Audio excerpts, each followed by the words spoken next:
ایک ایسا شخص جس نے 100 لوگوں کا قتل کیا لیکن پھر بھی اللہ نے اسے معاف کر دیا۔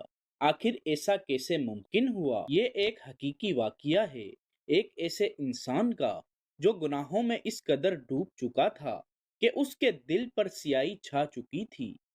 وہ نہ کسی کی جان کی قدر کرتا تھا، نہ اسے اپنے انجام کا خوف تھا، اور اسی بے حسی میں وہ 99 لوگوں کا قتل کر چکا تھا۔ لیکن ایک دن اس کے دل میں ایک عجیب سی بے چینی پیدا ہوئی۔ اس نے سوچا، کیا میرے جیسے گناہگار کے لیے بھی کوئی معافی ہے؟ کیا اللہ مجھے معاف کر سکتا ہے؟ یہی سوال لے کر وہ ایک عبادت گزار شخص کے پاس گیا۔ اس نے پوچھا، کیا میری توبہ قبول ہو سکتی ہے؟ اس شخص نے جواب دیا، نہیں، تمہاری کوئی معافی نہیں۔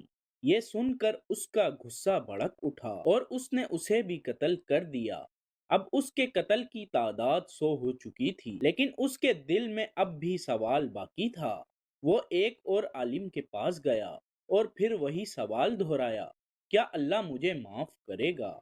اس بار جواب مختلف تھا۔ عالم نے کہا، تمہیں کس نے کہا کہ اللہ کی رحمت سے نا امید ہو جاؤ؟ بے شک اللہ ہر گناہ معاف کر سکتا ہے۔ عالم نے اسے نصیحت کی، یہ بستی چھوڑ دو، یہاں کے لوگ برے ہیں، کسی نیک لوگوں کی بستی میں چلے جاؤ جہاں تم اللہ کی عبادت کر سکو۔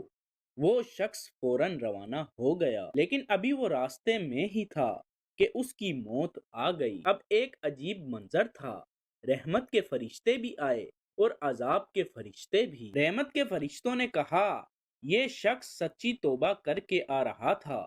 عذاب کے فرشتوں نے کہا، لیکن یہ 100 قتل کر چکا ہے۔ اسی دوران اللہ کی طرف سے حکم آیا، زمین کو ناپو، دیکھو یہ کس بستی کے زیادہ قریب ہے۔